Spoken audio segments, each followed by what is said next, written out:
नमस्कार, स्वागत है आपका अपने YouTube चैनल ऑनलाइन गुरुकुल में। मिशन सीजीएल के तहत वोकेबलरी का आपका सीरीज चल रहा है, जिसमें कि आपका पार्ट 1 हो चुका है और ये है आपका पार्ट 2।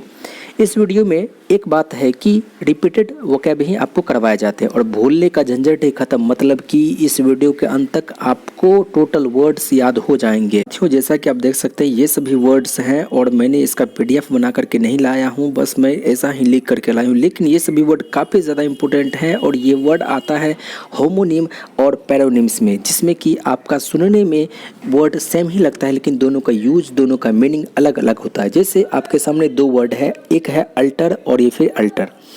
एक में ई लगा हुआ है और दूसरे में ए लगा हुआ है, तो दोनों का अलग हो जाता है। अल्टर का मतलब होता है बदलना, वहीं पर ए जब लग जाता है अल्टर तो उसका मतलब हो जाता है पूजा स्थल।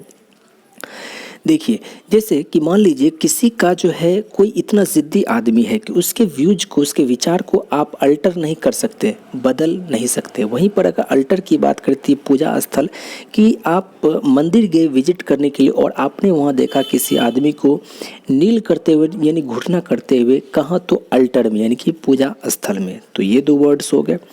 इसके अलावा आप देख रहे होंगे टॉक्सिक और इंटॉक्सिकेट। टॉक्सिक का मतलब होता है जहर और इंटॉक्सिकेट का मतलब होता है नशा करना। क्या है दोनों का? देखिए, जब हम लोग नशा करते हैं तो हम अपने अंदर क्या ले रहे होते हैं? टॉक्सिक ले रहे होते हैं अपने अंदर। तो इंटॉक्सिकेट का मतलब होता है नशा करना। इसके बाद आप 3 वर्ड लगातार देख रहे होंगे, एसेंट, कॉन्सीड, एक्सीड। इन सभी का मतलब होता है स्वीकार करना। एसेंट, कंसीड, एक्सीड, इसका मतलब होता है स्वीकार करना। ये एक्सीड आप देख रहे हैं जिसका मतलब होता है स्वीकार करना, और इसको भी बोलते हैं एक्सीड ही, लेकिन इसका स्पेलिंग चेंज है, EXCEED, एक्सीड। इसका मतलब होता है ज़रूरत से ज़्यादा, मतलब कि आपको यहीं तक जाना था, आप यहाँ तक चले गए, तो ये हो गया एक्सीड कर गए आप। अगला वर्ड जैसा कि आप देखे होंगे इधर, अल्टर का मतलब होता है बदलना, जो कि आपका वर्ब है। लेकिन यहाँ जो आप देख रहे हैं अल्टरेशन, ये आपका नाउन है। तो इसका यूज होता है वर्ब के रूप में और इसका यूज होता है नाउन के रूप में। और अगर इसका मीनिंग देखें तो अल्टरेशन का मतलब होता है बदलाव।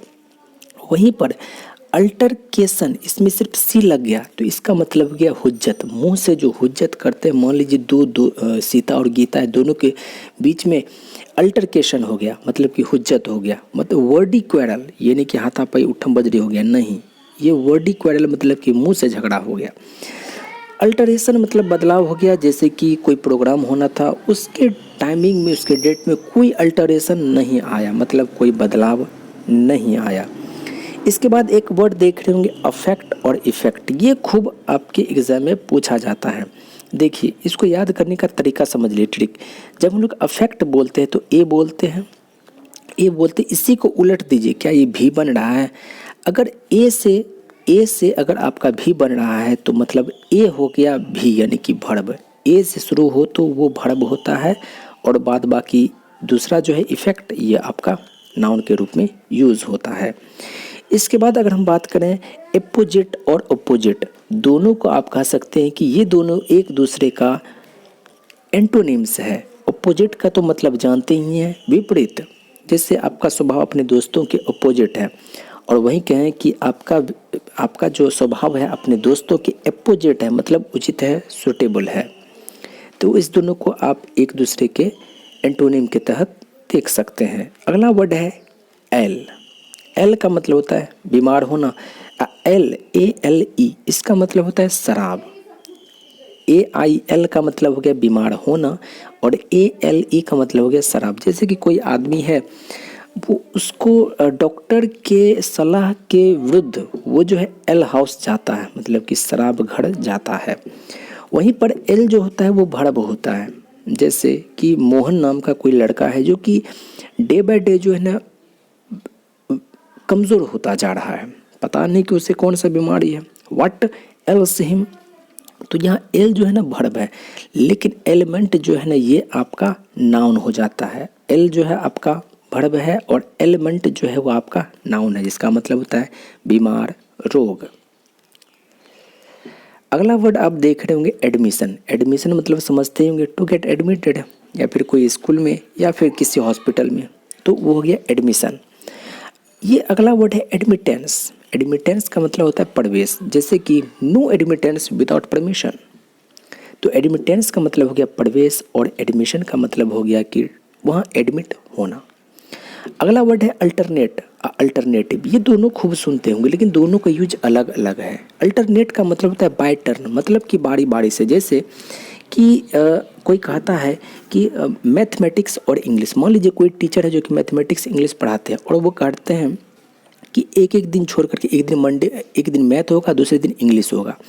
तो ऐसा कहा जा सकता है कि मैथ और इंग्लिश जो है वो अल्टरनेट चल रहा है, मतलब बारी बारी से चल रहा है।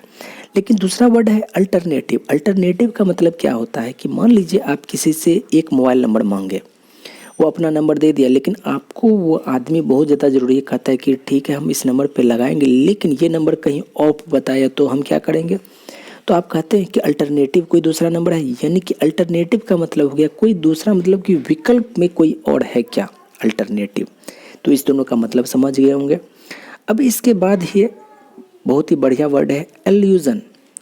एक है एल्यूजन और इल्यूजन। इसका मतलब होता है इशारा, संकेत। अगर इसको इससे हिंदी से भी ज़्यादा इंग्लिश में समझ आएगा रेफरेंस।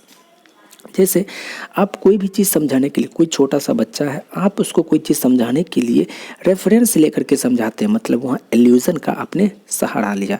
जैसे बहुत सारे पोएम होते हैं, बच्चों वाली किताबों में पोएम होता है, उन सभी चीज़ों को एल्यूजन के तहत समझाया जाता है ताकि बच्चों को ज़्यादा समझ में आए, यानी रेफरेंस लेकर के समझाया जाता है, यानी कि एल्यूजन लेकर के समझाया जाता है। अगला वर्ड है इल्यूजन। इल्यूजन का मतलब मोह माया भ्रम। कहा जाता है कि ये वर्ल्ड, ये जो दुनिया है, ये भी क्या है, इल्यूजन है, ये भ्रम है, ये सच्चाई नहीं है, अनरियल है ये चीज़। इल्यूजन का मतलब हो गया अनरियल, मोह माया। अगला वर्ड है सुध। सुध देख रहे, एक में ई लगा हुआ है, दूसरे में ई नहीं लगा हुआ है। जिसमें ई लगा हुआ है शांत करना, जैसे सूथिंग सॉन्ग होता है, मतलब कि बहुत ही शांत करने वाला सॉन्ग, और इसमें से ई हटा दिए तो हो गया हकीकत, सच्चाई। और इसी से एक वर्ड बन गया सुथसेयर। सुथसेयर का मतलब होता है भविष्य वक्ता। तो ये सब वर्ड आपको ध्यान रखने चाहिए। आप जैसे सुथ में ई वाला जो याद रख सकते हैं कि सूथिंग सॉन्ग, सुथ का मतलब हकीकत, सुथसेयर का मतलब भविष्य वक्ता, यानी कि जो भविष्यवाणी बताता है। अगला वर्ड देख रहे हैं एंटिक। एंटिक का मतलब आपको भी पता होगा कि प्राचीन होता है, यानी कि बहुत प्रीमेटिव काल का कोई चीज़ मिल गया। और एंटिक का मतलब होता है विचित्र। जैसे कि आप देखते हुए कुछ जोकर लोग वो एंटिक फेस बना करके जो है लोग बच्चों का मनोरंजन करते हैं, तो वहाँ हो गया एंटिक। लेकिन कोई चीज़ आपके घर में मिल गया कि जो कि, जैसे हमारे घर में एक सिक्का है, 1 रुपये का सिक्का है, जो कि 1902 का ही है, तो वो हमारे लिए क्या हो गया, एंटिक हो गया। और अगर उसको ये समझ गए होंगे। अगला वर्ड है आर्टफुल। ARTFUL, artful. आर्टफुल का मतलब होता है चतुर। आप समझ रहे होंगे, आर्ट का मतलब तो कला होता है, नहीं, आर्टफुल का मतलब होता है चतुर।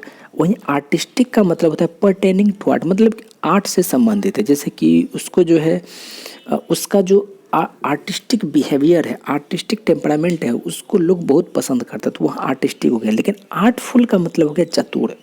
जैसे कि वो आदमी बहुत आर्टफुल इंसान है, वो अपना स्वभाव तुरंत बदल लेता है समय के अकॉर्डिंग। तो आर्टफुल का मतलब हो गया चतुर। अगर इसके एंटोनिम की बात करें तो आर्टफुल, इसके अपोजिट की बात करें, एंटोनिम की बात करें, आर्टलेस, यानी कि अनाड़ी बोल सकते हैं आप। अगला वर्ड है इंजीनियस। इंजीनियस ये बहुत ही बढ़िया वर्ड है, इंजीनियस, जिसका मतलब होता है सच्चा। तो ये आपको जो भी वर्ड इसमें बताया गया है, ये सब काफ़ी ज़्यादा इम्पोर्टेंट वर्ड हैं। आपको लग रहा होगा कि ये तो इस तरह से लिखा गया है, लिखा गया है ज़रूर इस तरह से। मुझे थोड़ा सा इसको लिखने में, PDF बनाने में थोड़ा सा मेहनत लग रहा था, इसलिए हमने इस तरह का ला लिया। लेकिन ये सभी वर्ड आपके लिए काफ़ी ज़्यादा इम्पोर्टेंट है। वीडियो के अंत तक बने रहने के लिए आपका बहुत बहुत धन्यवाद, शुक्रिया, जय हिंद।